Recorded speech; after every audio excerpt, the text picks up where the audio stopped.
Hey, welcome back. In this video, I'm going to check out the Marshall JCM900s and talk a little bit about the Mark III model, of which I have a combo, and the SLX. So starting off first with the Mark III, when the JCM900 range first released in 1990, this model and the dual reverb model were the opening volley. So this one, it's a single channel amp, but you have two volume controls that are foot switchable, A and B. But the volume change doesn't affect anything with the tone of the amp really. It's just a straight increase in volume. So you could use it like a solo boost or, for a fill or something like that.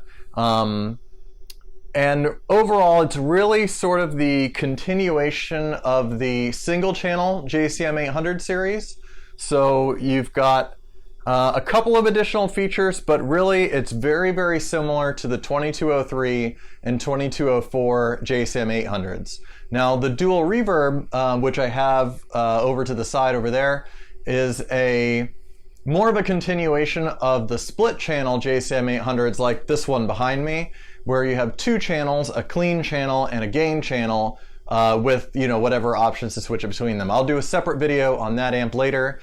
This one I'm just sticking with these two amps. Now this amp, both amps actually have clipping diodes in them, but this amp specifically uses clipping diodes to increase the amount of distortion, and I think that's one of the reasons why maybe it didn't sell so well. Almost every Mark III that I've seen has the year 1990, which was the release year, so it probably came out. A lot of people pre-ordered them or bought them right when they came out, and then they didn't review that well, or people weren't super happy with them, and they kind of died off a little bit. Then in 1993, they reworked this model into the SLX, which is this head behind me. Now the SLX has the exact same controls, and it works the exact same way, where you have a single channel with two master volume controls that are foot switchable, one EQ section, and instead of clipping diodes, it has an additional tube. So there's additional gain stages, but they're tube stages instead of diode clipping for more overdrive.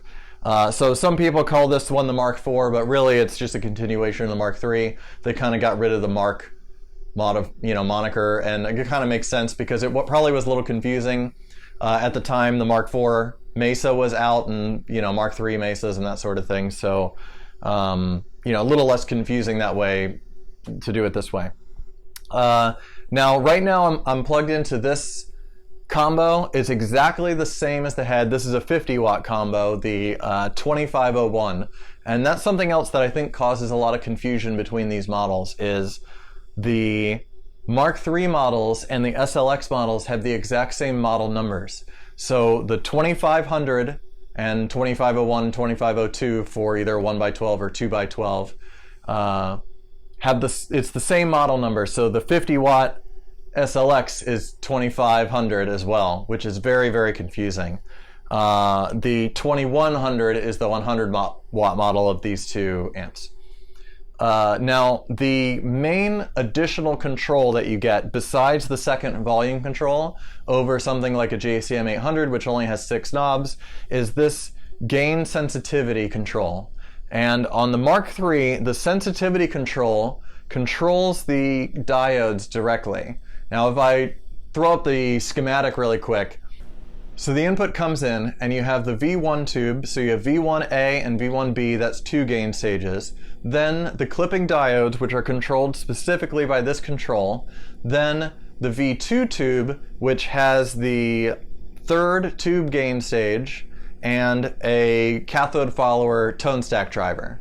Then the V3 input tube is the phase inverter. So the phase inverter just goes out to the power amp and then through the power section to the speakers and so on. Something a little bit different is this amp only has 3 tubes, just like a JCM800, 2203 or 2204. The SLX model has a 4th tube. So on that one, if we look at that circuit diagram in comparison, you can see on that one, and the tube markings are a little bit confusing on this one, but it works the same way. There's a V1 tube, A and B, so that's 2 gain stages. There's a V2 tube, and in that one, the gain sensitivity control is in between stages 3 and 4. on V2. Then on V3, you have the 5th gain stage and the cathode follower for the tone stack, exactly as the Mark III and the JCM900s. And then V4 is your phase inverter out to the power amp, out to the speakers, and so on. So very, very similar design here. You've got almost identical topology, except the Mark III has the diodes and the SLX has an extra tube. Now, something I think that gets repeated a lot online that is maybe a little bit misleading and something that really surprised me when I first got this. I got the SLX first and the Mark III later. And I have actually had Mark III heads as well, so I've been able to compare really well. I thought the SLX was going to have just a huge amount of gain. I thought it was going to be very saturated, very high gain, and people talk about it as if that's the case, and maybe mine is just different, or maybe it's been modded over the years or something like that. You know, I got it used, and I looked in there and nothing looks out of place, but you know, I can't really tell for sure. But and maybe compared to a JCM900, then yeah, it has a lot of gain, but it has less gain than a split channel 800 for sure. Or at least it's very, very close. And compared to other high gain amps that were coming out around the same time, I mean, this is 92 or 93. By then you had the Mark IV, Mark III Mesas, you had dual rectifiers, you had PV 5150s, you had Soldano SLO 100s, and those are like really saturated, really high gain amps.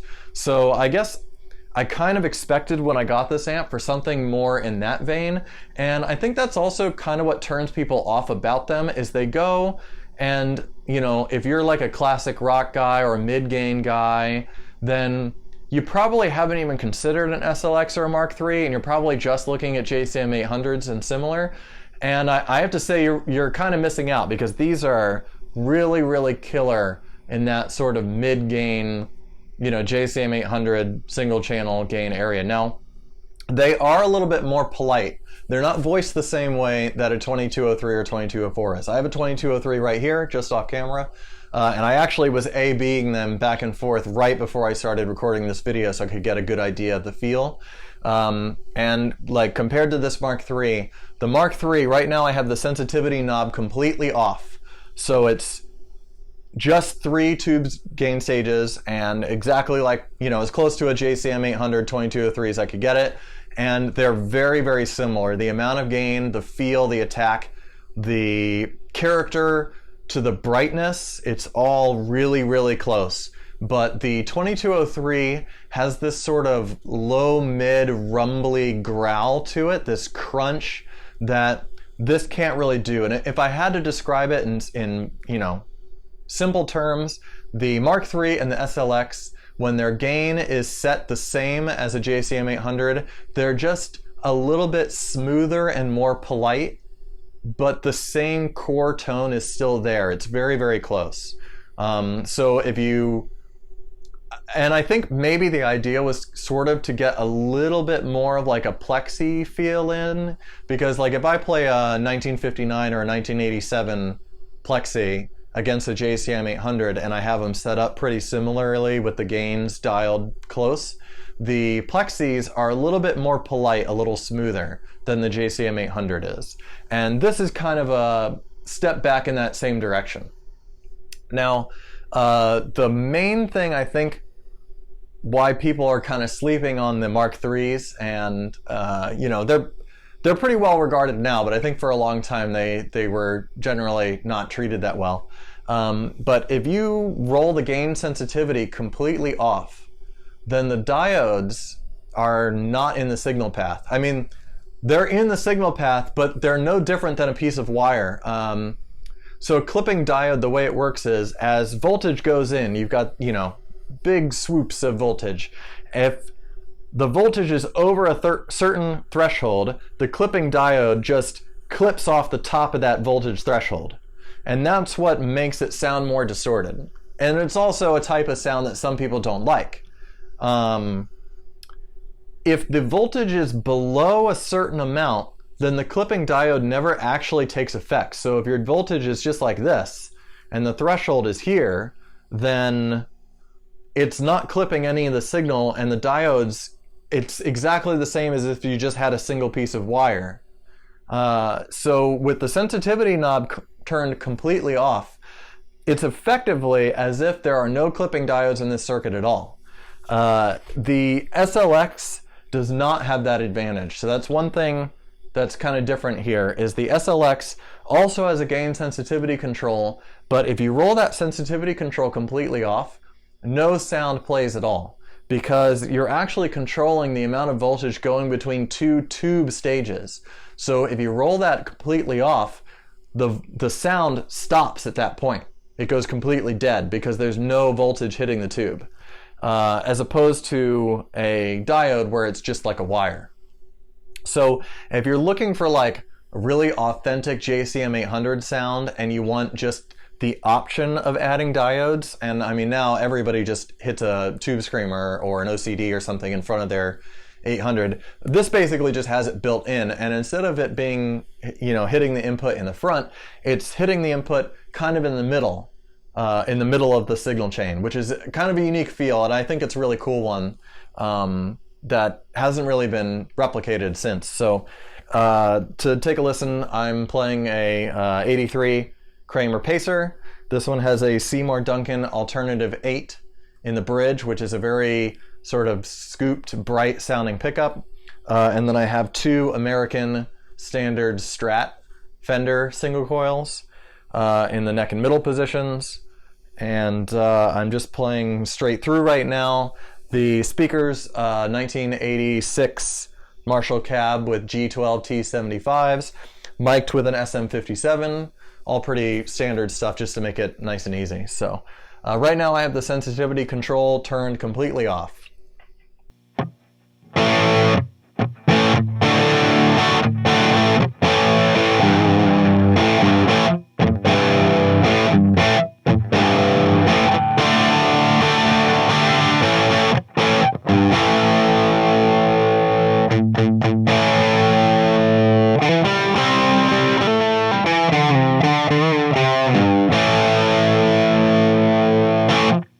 So now I'm going to turn that sensitivity control up just a little as I play, and then I'm going to stop. I like it right around, they're numbered from 10 to 20. I'm going to stop at 16 with the preamp gain is still maxed, and play there for a little bit.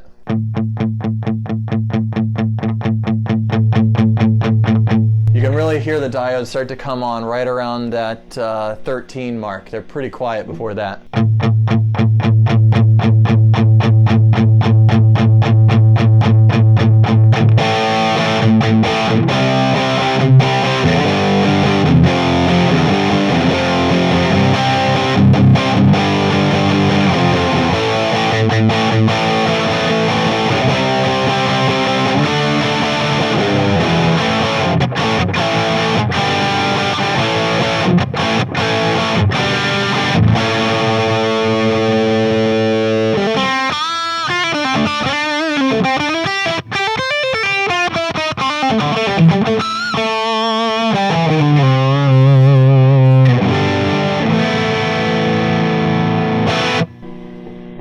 I think that sounds pretty awesome. It's also, there's definitely a little bit more gain going on there, but it still actually retains a good amount of touch sensitivity, and I think that's something, you know, and it's up to personal taste whether you like the distortion characteristics of the diodes, but I find them, especially the way this amp is a little bit smoother without them, I find when they're added, it really starts to get girthier and beefier, and it sounds a little bit closer to an 800, just goosed a little bit more. And I really love it. I think it's a great sounding amp. But if I roll back the volume a little bit, or I pick lighter, it actually cleans up pretty well, even with the diodes up pretty high like this.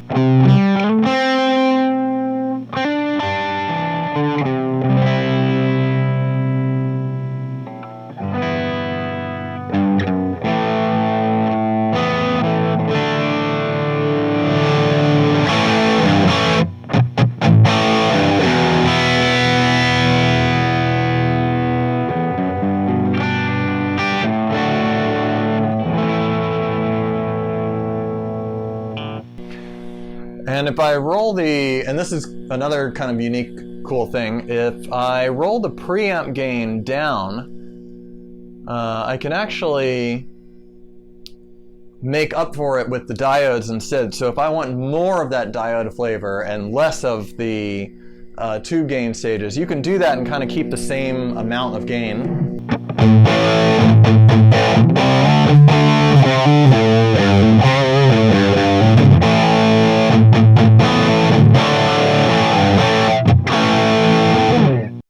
That's with the preamp on 4 and the diodes maxed out. So you can kind of tweak between the two of them a bunch of different tones. If I set them both to 4 and 14 respectively, it's a little bit cleaner.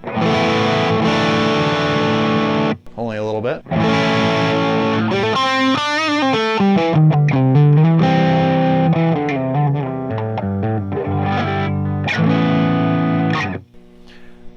Now if I roll that sensitivity knob completely off again, and I'm actually going to set the preamp all the way up again. So if I go up to a single coil, you can really hear some really sparkly clean tones.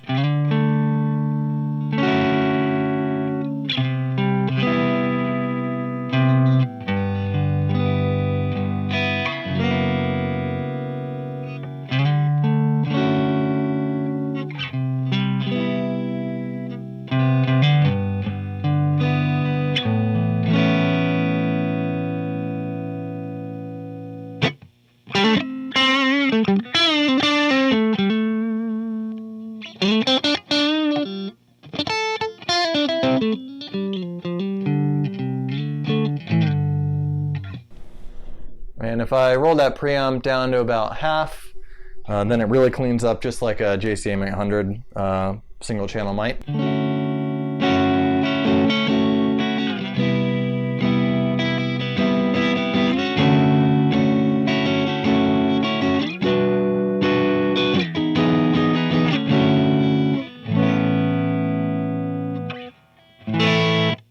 Marshall cleans, of course. I mean, it's still got that sort of character to it. It's not like a crystal clear clean, and that's kind of expected. So, and last thing, just for, you know, giggles, we'll turn the preamp gain all the way up. We'll turn the sensitivity all the way up, and we'll just hear the maximum amount of distortion that you can get out of this amp.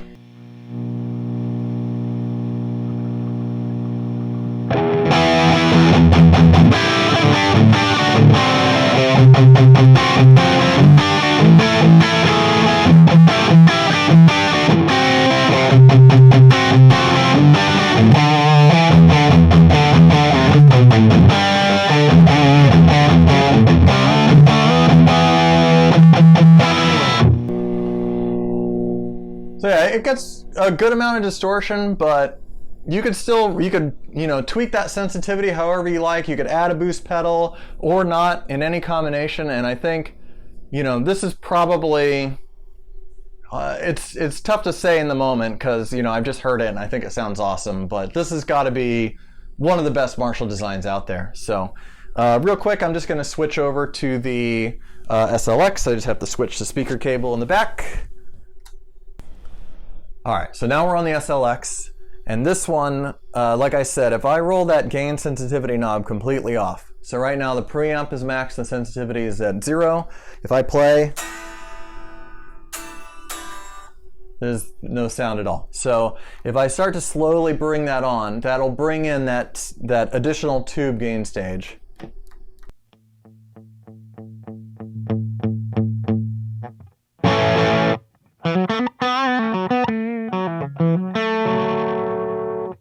But you can never completely remove it. So you're always going to have those extra tube stages. So it'll never quite exactly match the character of like a true 3 gain stage single channel 800 or something like that. Even, you know, unless maybe you could mod it in some way, make that extra tube foot switchable, you know, with the sensitivity control or something like that. That would actually be pretty cool. But as it stands stock, you can't really make that distinction. I also have the foot switch hooked up here. Volume A is my main volume right now. Volume B is the one I can switch to. If I hit that, you can see this little LED light turn on. lets me change the volume, but I'm just going to stick on the one volume that I have set up for recording here. Right now, and I'll just kind of demo the tones, but it's extremely similar. I really doubt you'd be able to tell the difference that clearly with so much talking in between, which is my fault here, but maybe what I'll do is I'll put together a video that's like a comparison, you know, just like a shootout of the couple of different Marshalls and see if you can really tell the difference or not. I did a quick, I didn't have the SLX at the time, but I did have this Mark III, and I did a video of the Jubilee with a 2205 and with this Mark III all back to back. It's kind of an old video. I wasn't as good of a presenter as I am now, not that I'm great either, but there are some useful clips in that, so maybe something along those lines, but with a little more polish now. So I've got the preamp volume maxed, and I'm going to set the sensitivity at 16, which is where we stopped on that one, which is the tone that I think sounds the best on this amp, and kind of show you how it sounds. So.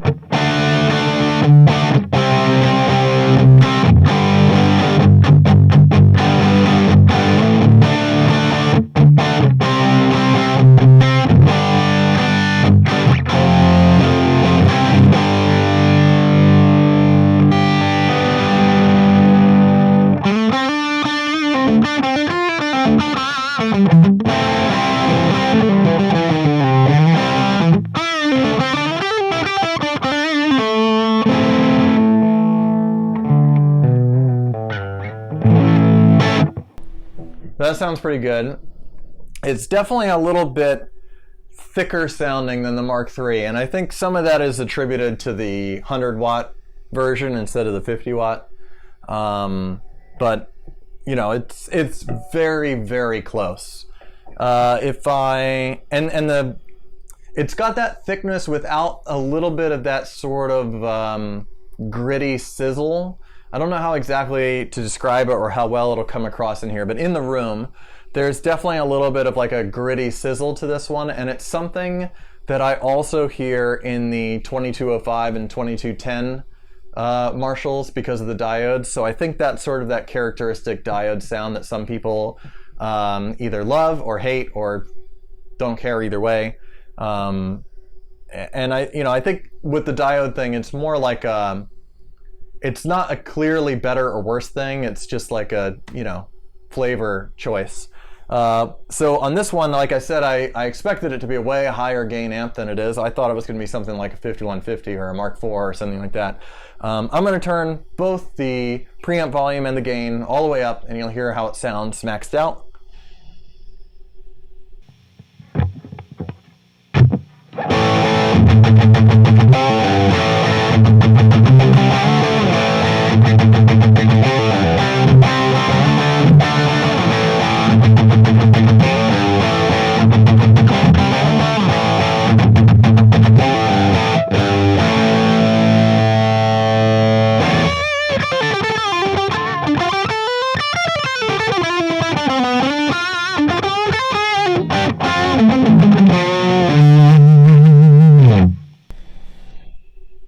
So yeah, it's definitely a good sound. It's very pushed Marshall, but it's not like it's not a metal amp or something right out of the box. You would need to boost it with some kind of pedal.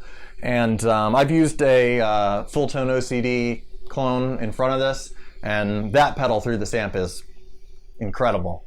So if I roll those back down, I'll set them both to 5 right now, and just kind of show how that sounds.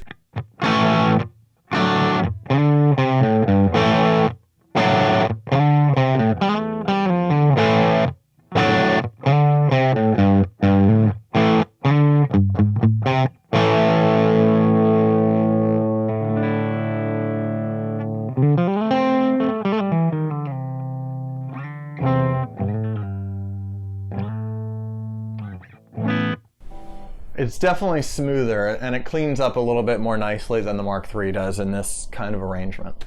And if I keep rolling them way back, you can definitely get a little bit more clean going on. I'll go back up to the neck pickup.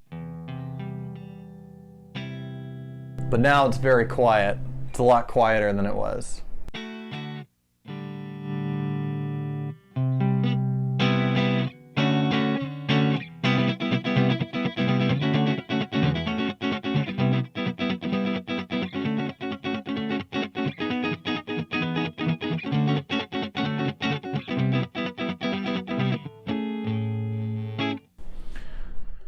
Let's see.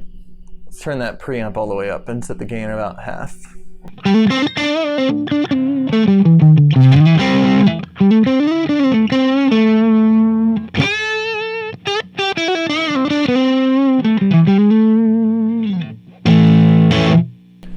It definitely sounds good when it's opened up a bit. The other thing you can do is kind of the same way that you have on the other one. You can roll that preamp volume down, and it's going to reduce the amount of gain going through that very first tube, and you can increase the sensitivity, and it'll increase the gain going through tubes further in the path. So it's kind of just, you can get a similar amount of gain, but a slightly different dynamic to it.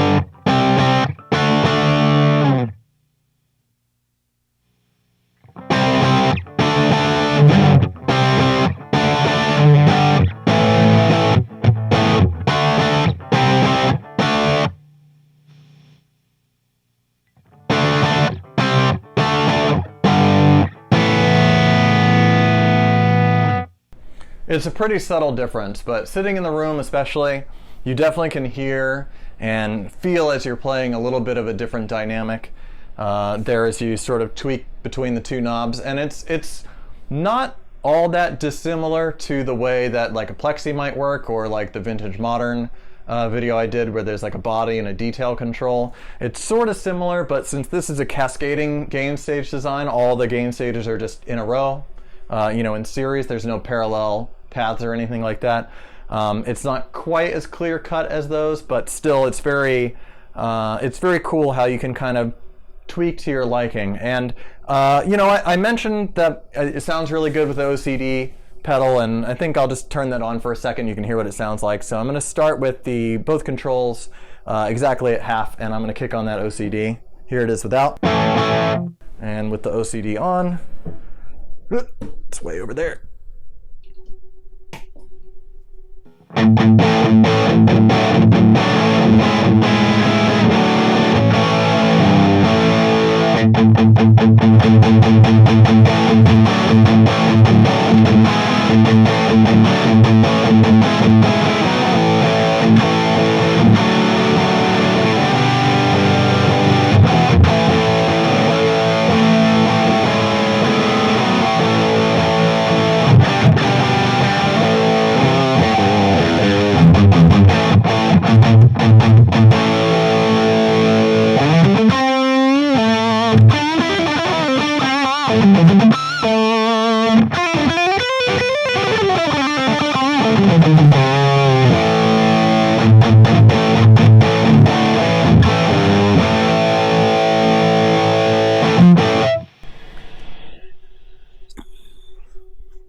Alright, well that's all I have for now. Thank you so much for watching, and stay tuned for a comparison video I'll do between these two amps. Maybe I'll try a couple of different speakers out, maybe add some boost pedals on and off and that kind of thing, and really showcase how different you can make them sound from each other. And I'll compare them to something like 2203, that way I have like a really good basis for comparison that everyone can understand. Alright, have a good one.